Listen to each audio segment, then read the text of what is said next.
Okay, earlier today, they asked a question of how many here were no-till versus conventional. There are a lot that were no-till.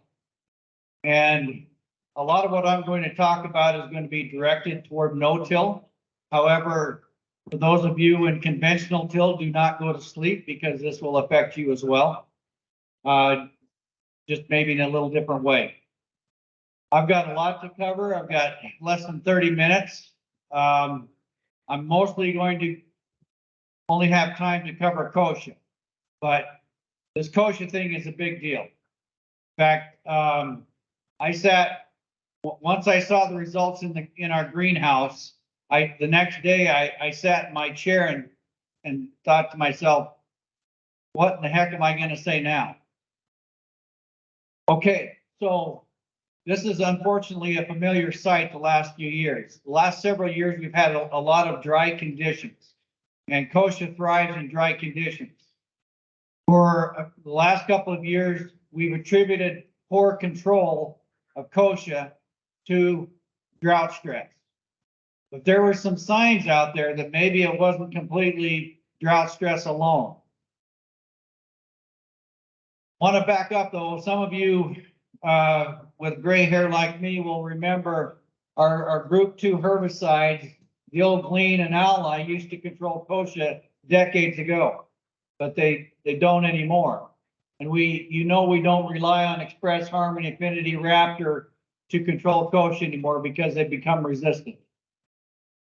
Also, our group 4s, we really don't rely on 2,4-D anymore to control kochia. It's just not that good. However, we still do rely on dicamba and starane. However, we're starting to see some chinks in the armor here. This was a sample that we tested in 2015. This is essentially a 2x starane rate. This is equivalent to 2.67 pints of wide match. This kochia population in Dickinson was not controlled, even with that high of a rate. And this is now, unfortunately, more common. There are several areas in the state where starane now is not controlling kochia like it used to. Here's another population, or I'm going to show you a few pictures of some samples. This was a susceptible population where glyphosate, starane, and dicamba at 1 and 2x rates did control the kochia. However, here's another sample here where glyphosate is not controlling the kochia. Starane, even at 2x, controlled this one, but not this plant. Dicamba, now this dicamba rate, this was 2 and 4 fluid ounces. This isn't a high rate. But this is 2 and 4 fluid ounces of dicamba, but it's not controlling it. Here's another sample E. Again, dicamba, starting to see a break in kochia control. Here's another sample, not controlled by glyphosate, is controlled by starane, not controlled by dicamba. Okay, so we see some chinks in the armor here, even with dicamba and starane. Bottom line here is we cannot cut rates on these, and my main message to you is we've got to use at least 2 modes of action wherever possible. However, my main message to you today is going to be talking about our group 14s here, AIM, Sharpen, Vita, and Reviton. We don't use a lot of Vita and Reviton, but we do use a lot of AIM and Sharpen. We use these in our burn down herbicides prior to planting or just after planting. Compared to our soil applied herbicides that provide residual. So AIM and Sharpen control weeds that are emerged. They don't control weeds necessarily that are not emerged. That's where Spartan and the Authority products and Valor control weeds through root uptake, not necessarily foliarly. We have our foliar soybean herbicides, Flexstar, Cobra, Ultra Blazer. Those are applied post-emergence. to control weeds that are emerged. We have relied on this chemistry now for many years. Sharpen and AIM have been around for at least a dozen or so years. And for a burn down in front of many crops, we relied on AIM and Sharpen in different forms. Spartan Charge, of course, as you know, has Spartan plus AIM. Authority Elite, Dual, and Spartan. And so we have relied on this chemistry for many years. Think of sunflower, flax, peas, chickpeas, soybeans. So many of our crops, in particular our minor crops, rely on this chemistry to control kochia. Scott did a good job of talking about the challenges of polymer. Well, in my mind now, we're the kochia that we're starting to deal with has some characteristics that polymer has. Polymer is difficult to control because it has a wide emergence window. I think we're starting to see a wider emergence window with kochia, but also it is very prone to resistance. Polymer is very prone to resistance. Well, you resistance, group 4 resistance, and now I'm going to talk to you about group 14 resistance. These are kochia samples that were collected this fall. This was sprayed with AIM at 1 and 2 ounces. So the 1X I'm considering being 1 ounce, 2X being 2 ounces. This is our known susceptible population. This is 6 days after treatment. Kochia sprayed about 2.5 inches. We've got 3 replications for each treatment. You can see a minot population, Berthold, Mandan, Mott are not being controlled by the 1X or the 2X treatments. Whereas you can see up here, the 2X, the 2 ounce rate is controlling the kochia in the susceptible population. This is not what we want to see. This is scary stuff because we rely on AIM and Sharpen to really help us with kochia that is emerged. This is the same slide 2 days later, or same set of same samples. This is 8 days after treatment. You can see the susceptible is still providing control or being controlled, but the kochia in the other locations are starting to grow even more.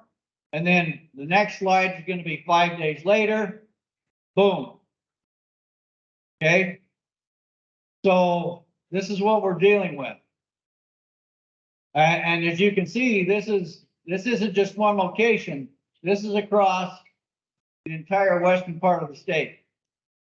And we are in the process right now of testing other samples from other locations across the western part of the state as well.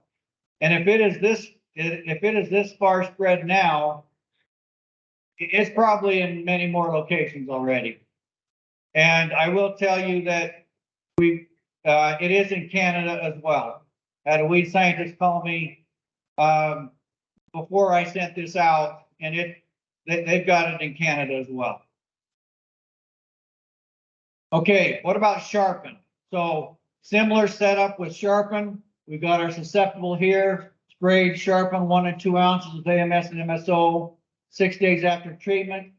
Now the Sharpen did cause more foliar activity, foliar necrosis on the leaves than AIM did. But here is 6 days after treatment. Here's 8 days after treatment, and then 13 days after treatment. The kochia is obviously getting away, and this is going to be very unacceptable control. Okay, so some of you are already thinking, all right, if AIM and Sharpen are not controlling these kochia populations, what about Spartan and Valor? Because we rely a ton on Sharpen and Valor to control kochia in many crops, especially soybean, sunflower, flax, a couple of our pulse crops. we rely on this a lot. And the answer I have for you today is I don't know yet. We're just beginning some greenhouse studies to determine if Sharpen and Valor are still going to control these kochia populations. My hunch is I think the answer will probably be yes to a certain extent. And I'm basing that on experience that we've seen with other weeds, in particular with water hemp and palmer. Okay, so if you look up here, think of palmer that is susceptible to a foliar PPO. When I say PPO, I'm talking about those group 14 herbicides like Flexstar and Cobra. So if Flexstar and Cobra still control this population, this is what happens with Valor. So Valor also controls this population. This is the herbicide dose percent of the 1X rate. So the 1X rate would be right here, 100% of the 1X rate. So even lower doses control that. But you come over here to palmer that is resistant to the foliar PPO, you see a little bit of break right there. So in those lower rates of Valor, we're not getting quite as good a control as with the palmer that is susceptible. Now we're going to look at the same scenario though with Spartan. Here is palmer that is susceptible to the foliar PPO. See, not quite as good of control here on the palmer, but still at the 1X rate, it's still controlling it. But look over here. This is palmer that is resistant to the foliar PPO. So what this is showing is not quite as good a control on this population. So there is some low-level resistance, even to the residual PPO or the residual Spartan. So what I am expecting, so what we're seeing here is, if there is foliar resistance to our group 14s, there may be some low-level, at least low-level resistance to our residual group 14, such as Spartan. So, but we're going to do these studies in the greenhouse and look at some studies in the field this year to try and see if we're going to have similar results with kochia that they show here with palmer. Okay, other products that contain AIM and Sharpen, Spartan Charge has AIM and Spartan, Anthem Flex, AIM and Zidua. So it's not just AIM and Sharpen that we're worried about. It's some of these other products as well that contain AIM and Sharpen, which we rely on to control those kochia plants that are emerged. With Sharpen, other products like Verdict that has Sharpen and Outlook, Zidua Pro that has Sharpen Pursuit and Zidua. Okay, so how do we proceed? Where do we go from here? First of all, I want to say, and you know this, not every kochia population out there is going to be resistant to AIM and Sharpen, but we found it in enough places to be concerned. Not time to panic, but we need to be vigilant in scouting after application. We need to continue to use those residual herbicides where possible.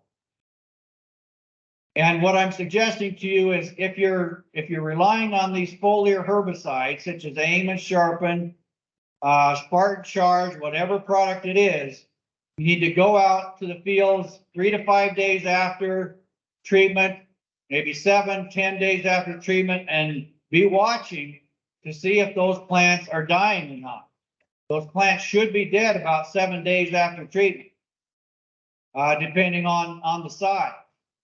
And we definitely need to be targeting kochia plants that are no more than 3 inches tall. If we're spraying kochia that's more than 3 inches tall, we're asking for trouble. And again, use multiple modes of action where possible. So, what are these options? Gramoxone in our research plots has been excellent. None of us like to use gramoxone, but unfortunately, it is a product that we don't necessarily like to use, but it is effective. In our research plots, it has been very effective on these kochia population. Gramoxone sharpened, that would be two different modes of action. Gramoxone metribuzin. There is a synergism between gramoxone and metribuzin on kochia. Plus, metribuzin provides residual control. I would advise you wherever possible to use metribuzin. Obviously, you can use it in soybean and peas and which one am I forgetting? Lentil. Those three crops you can use metribuzin. I would definitely recommend that you use metribuzin where you can. Gramoxone Spartan Charge. The Spartan Charge label does say that you can tank mix with Gramoxone, Roundup, or Liberty. I put an asterisk here because I'm not sure this treatment is going to be very effective in some areas now, because we know we've already got some Roundup resistance, and Spartan Charge for those areas that have resistance to the PPOs, this probably isn't going to work. We're going to have something else. Spartan Charge plus Liberty. The label does say that you can use Liberty with Spartan Charge. However, you look at the Liberty label, and it can only be used in front of certain crops. You also know that Liberty, we would prefer to use it primarily post-emergence in our Liberty crops, wherever possible. But the label does allow you to use it in a burn down situation in front of some crops. However, what does Liberty need? It needs heat, sun, and humidity to work well, and it needs small weeds. You get cold conditions the first week of May with no sun, and if you had bigger weeds, Liberty's not going to work well.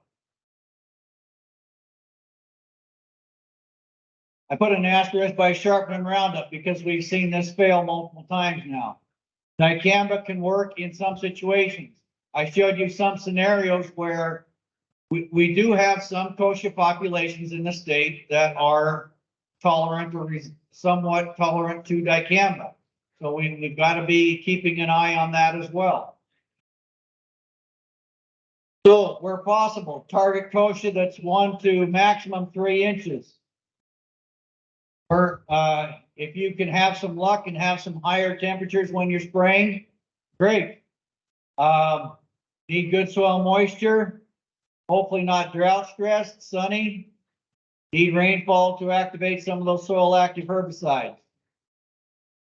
Here's an example of a test we did in the field. This was with Gramoxone. This is kochia. We applied it on May 26th. This was up to 2 inch size kochia. Gramoxone, 97% control. Sharpen only 55%. So this was on kochia that is likely PPO or like group 14 resistant kochia, but still being controlled very well by Gramoxone. This is in 2021. Okay, continue to use these pre-emergence herbicides. Valor and Spartan.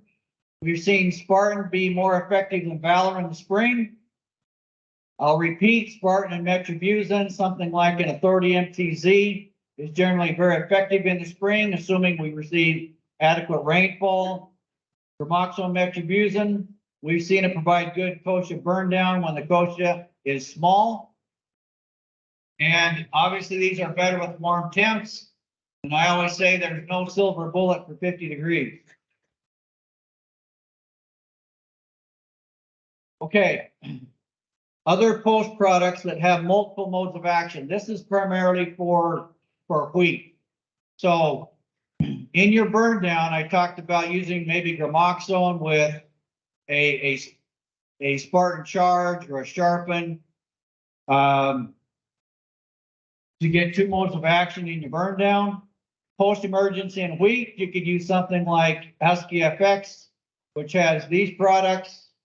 Telenor has these, Kochivore Clean Sweep, Battalion Amped, And you see right here that they've all got bromoxynil styrene. But we've got either 2 or 3 different modes of action here. And these treatments in general have been quite effective on kochia, where we get at least these 2 modes of action to control kochia in wheat, especially if we get it when it's small, 3 inches or less.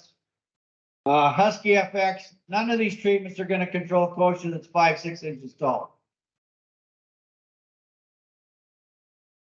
Here's another study where we use Husky FX, 97% control with Husky FX, but with wide match, only 1 mode of action here, 75% control. Talinor 88, Bronate by itself, only 62. This was on 1/2 to 9-inch size kochia. Okay, how much time do I have? 5 minutes, okay. All right, I'm gonna skip through some of this. Okay, in corn, where possible, use pre's. Don't rely on the total post. I know this is expensive, but it just shows a picture of what the pre's can do. Balance flex harness atrazine. Please try to ignore my drought stressed corn. But look at the weed control, not the corn. Okay, so here's impact by itself. So this kochia is not being controlled completely. Look where we apply impact plus atrazine. So there's a synergism with the group 27, the HPPD inhibitors, synergism with atrazine. So we got 2 modes of action there. Okay, this is just kind of a repeat. Now I want to make a comment about this. The literature says, you'll find in a lot of places where it says the seed viability is about 2 years. I actually think it's longer. Because in some wet years, we saw kochia populations go down. But then once it turned dry, they came back. So it's possible that 90+% of the kochia seed longevity, may be gone after 2 years, but I think there's enough there. I think it's actually longer than 2 years. Okay, I'm going to talk to you now about a study that we did with rye. Planting rye in the fall to suppress kochia that emerges in the spring. This is plants per square foot. This is where we applied rye, or planted rye September 5th, about 30 pounds. We applied the herbicides October 18, and then we measured the kochia density the following spring, May 23rd. So here we have Spartan, Valor. In the fall, we've generally found that Valor is more effective on reducing kochia than Spartan is. But here we had rye by itself. Here we had Valor plus rye. So again, the rye was planted in September.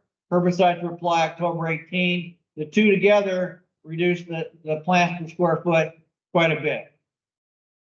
So about 73% reduced the kochia population using rye and Valor together. This is percent ground cover, the effect of Valor on rye and ground cover. I wanted to know here if Valor was going to injure the rye, having them together. You see, we decreased the percent ground cover just a little bit, but we really didn't injure the rye that much. So I would be comfortable using Valor and the rye together where possible. So here we're looking at ground cover, percent ground cover, the effect of Valor on the ground cover. Here's rye by itself. Valor plus rye. We also looked at triticale. Triticale didn't give us much ground cover. Winter wheat didn't give us much ground cover either. So the best ground cover was with the rye. and then Valor with the rye. Okay. Any questions, or what are your questions on kosher?